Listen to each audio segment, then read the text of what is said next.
to Capaldinator. Lee here. Once again, it's time for a bit of celebratory love. This time for Peter Capaldi's 12th Doctor.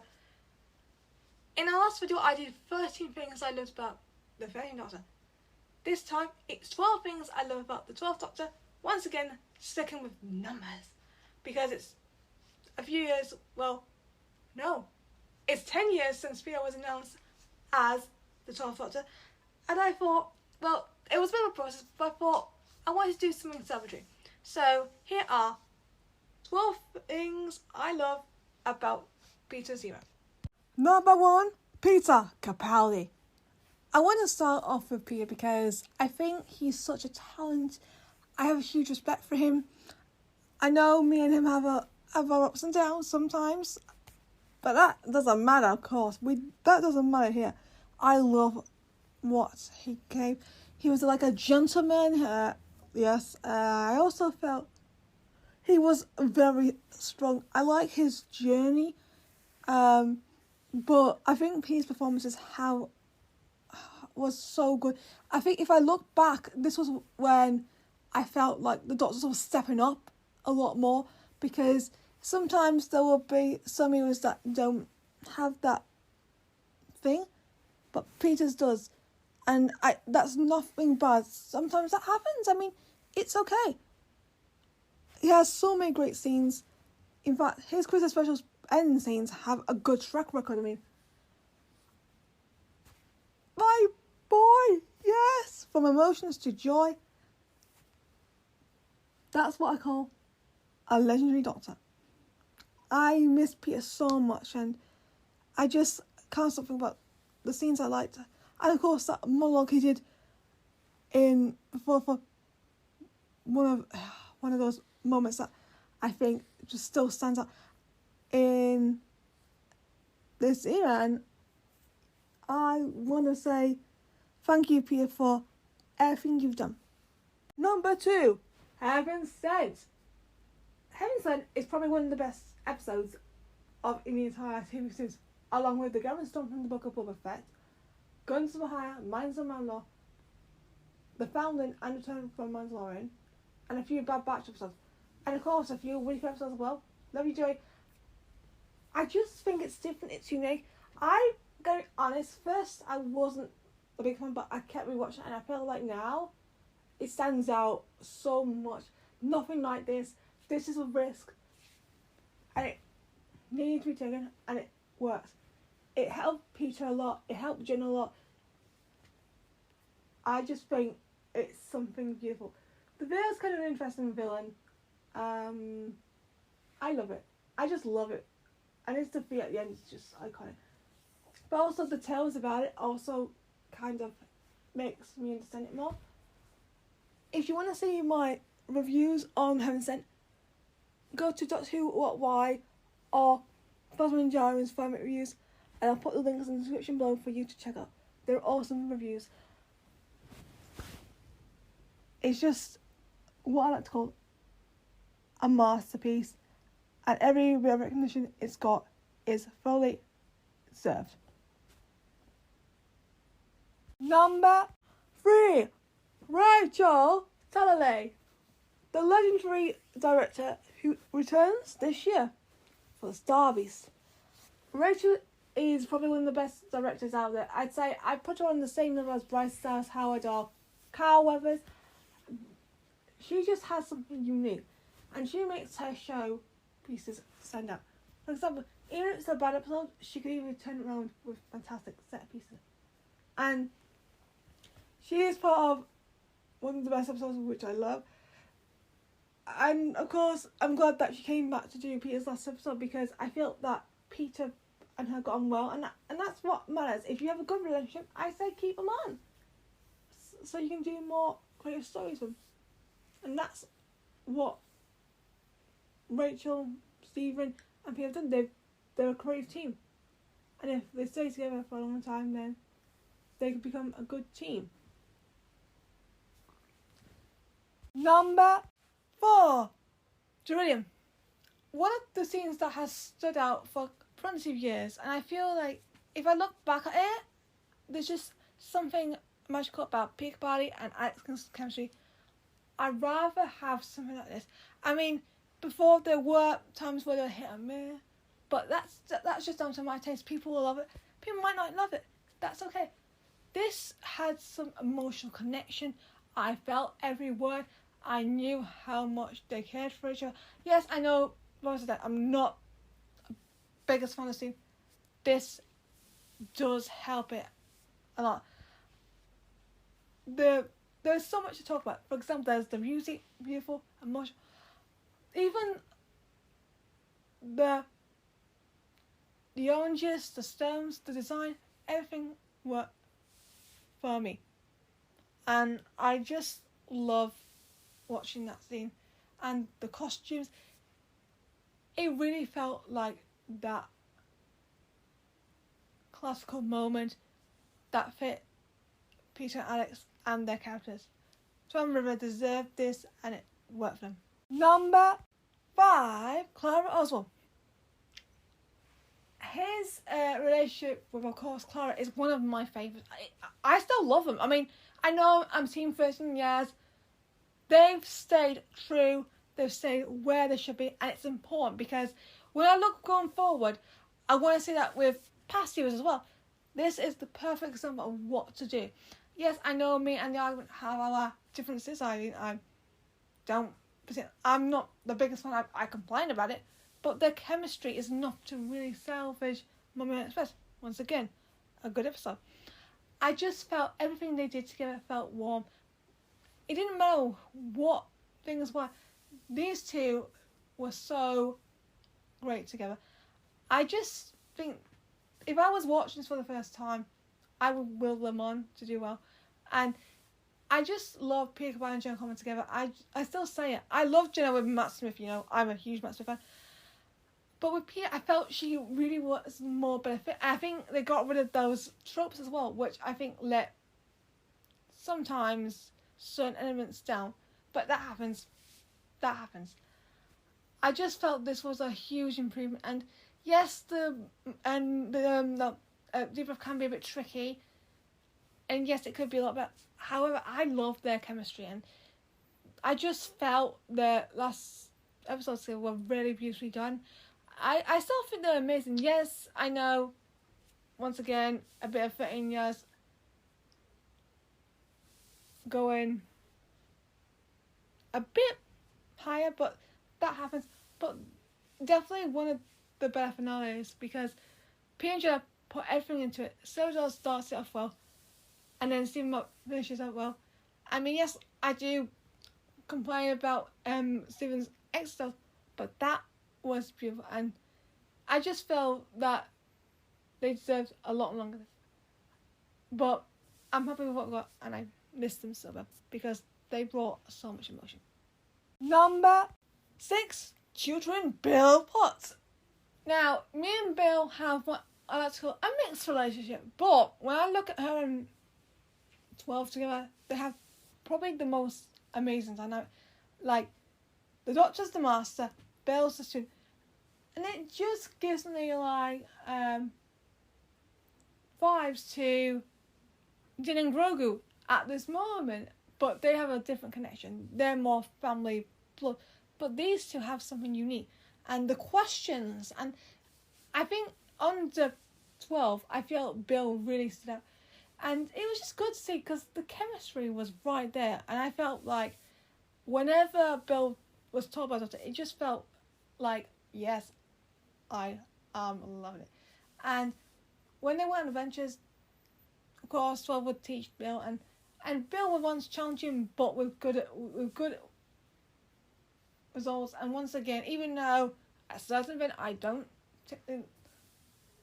give a bit of liking to, they kind of proved a point with that, and I love that. That's when the Doctor gives Bill, and she manages to save this creature under the Thames, and it's a lot different to killing him.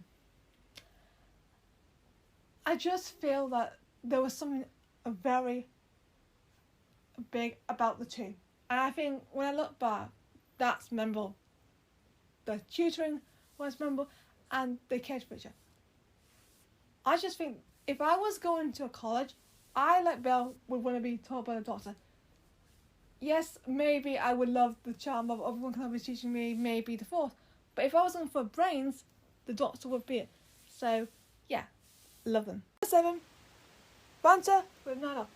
I feel 12 Hours Relationship is what let's call unique but different.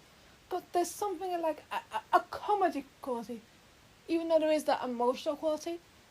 Matt and Peter have the fantastic chemistry. I think the fact that I don't think there's anyone like them. And this makes them stand up because I know there's been a lot of comedians, but with these other comedians, they have this emotional quality. So, and they do have the comedy quality, but they had the emotional quality to help them a lot because that's why they're more personally suited for. But Ronaldo, even though he has emotional scenes, he's more recognised for his quality, his complaint, his wimpiness. But also, the way he and 12 treat each other is quite unique, even though, yes, you do care for them and you want them to get on, but they actually do need it because it gives them, like, a test of strength. And I feel like no one else has that quality, and that's what makes me support and root for them, because I just think at that point, Doctor Who need that, and I'm glad they did, because I'd rather have someone like them as there's nothing like them in the show. I mean, there was William Hartnell, Mary Russell as Ian Chesterton and one, but they had that emotional quality as well. And they're not comedians, and that's what I like about them. These guys, well, one of them is a comedian, one of them does have comedy roots, but Peter and Matt's chemistry is one of the best in terms of comedy pairings, but also Dr. Capaldinator pairings as well. Number 8, Jamie Madison. Jamie Madison has been one of my favourite writers of Doctor alongside Chris Chibnall, Sarah Dollard, and Maxine Alderton. His stories are so unique, so different, and I don't think there's any other way I could describe. They're just very different. He has some strong writing. I feel, for me, if I was choosing someone to be shown it would be him. He understood Peter's Doctor. It came across on screen. And of course, he's well known for his Capaldi moments, and I love Capaldi. I think every story he did was great. I mean, he introduced that twist. Yes, let's not talk about that. But he made it very great. He made me feel for him. And of course, you know, he knew how to make the story work. I feel like with Series 8, he did 2 stories, but he was also able to allow Peter and Joe to shine individually, like Jen in Flatline, Peter and Mummy Elizabeth. He understood the characters and he made it amazing. And his scripts always are my favourites. Number 9, Second Chances. I feel like there is an element of this era more in the Peter Capaldi, John Coleman era about second chances, and Last Christmas is what shows it. Now, they originally give each other up in death and heaven for each other's happiness, and that's not true. And what I love about that story is it demonstrates why they need each other.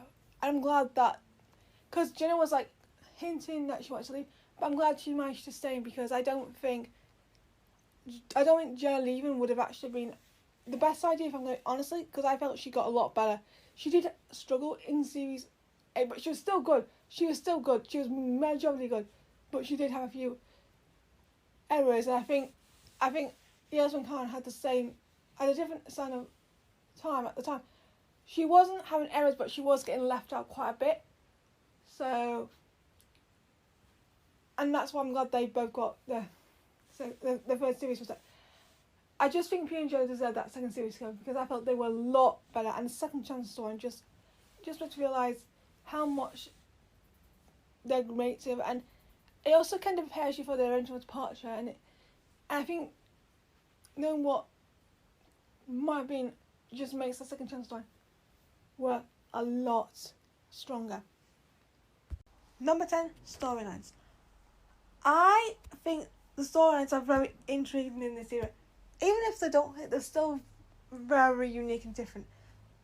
I think there are some heartbreakers, nail-breakers, but also some amazing ideas. for example, Heaven Sent is one of those storyline ideas that flips out and works. Then you've got the hybrid, another unique one. And then Missy being female, that's impressive. There's also Bill and the LGBTQ plus story. Of course, I think it's done very well. And the thing about Bill's story I like to add is I think I like the fact that she's out there, she's proud of who she is.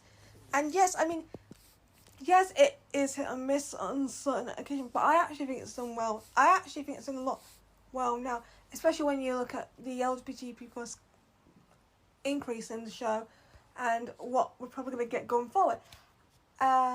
Also, Clara's addiction storyline is well done. I like that. It's just something that stands out. I mean, yes, under Moffat, he can make some mishaps, although I still think he is a talented writer. And especially when it comes to 12, he actually did a great job. And of course, at the end where 12 refuses to regenerate. I mean, yes, it's hit and miss with that for me, but it's done in the way that it's done, the way that not only it ends Peter's storyline, but also helps Joey Ricker in the long run. So I feel like some of the storylines in this era definitely help Joey and Triple going forward. That's why these eras are so close to me.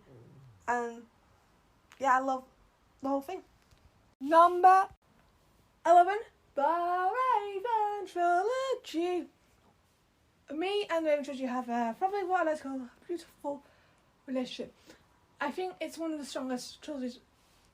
It's also known as a happy trilogy as well. Look, this is one of the best personal emotive,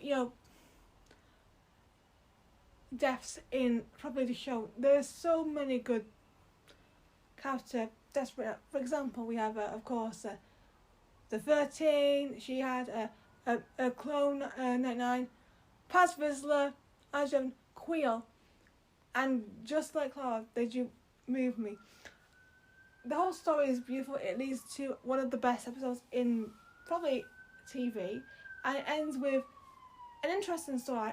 Is it ranked as high as the other two? No, but I still think it's good.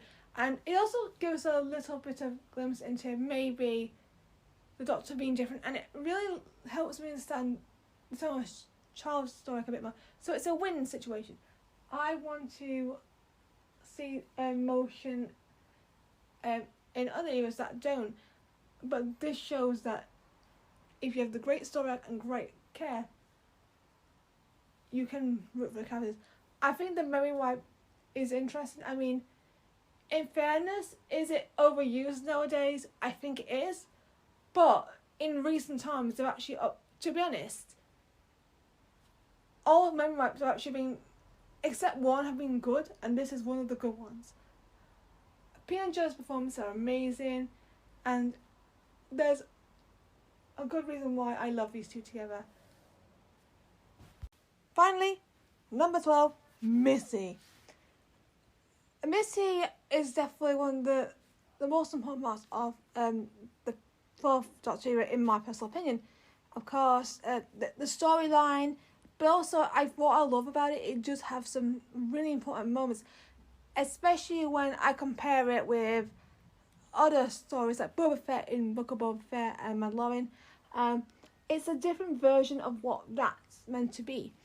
And I think it works for, especially, I know a lot of people don't enjoy Sasha being, bad. But for be honest, what Michelle Gomez did was prove the fact that even if she tried, you couldn't stick for it. And I think what happened at the end kind of is what's the final end of her turn good. And yeah, I think that it's good to take a risk, but I think sometimes it's not just it's both sides as well. I think it could have I think there could have been a bit more paving, but from what I saw, Missy's storyline is epic. I think Michelle is a great talent. I just love the shenanigans, especially at the start of The Magician's Apprentice. Of course, uses like But I also love the emotional, vulnerable side, because when someone who is not emotionally vulnerable comes out and does that, it really just shows the fact that, wow. And I feel like out of everyone, I feel like the ones who are more vulnerable are basically Michelle herself and Sasha Dallin.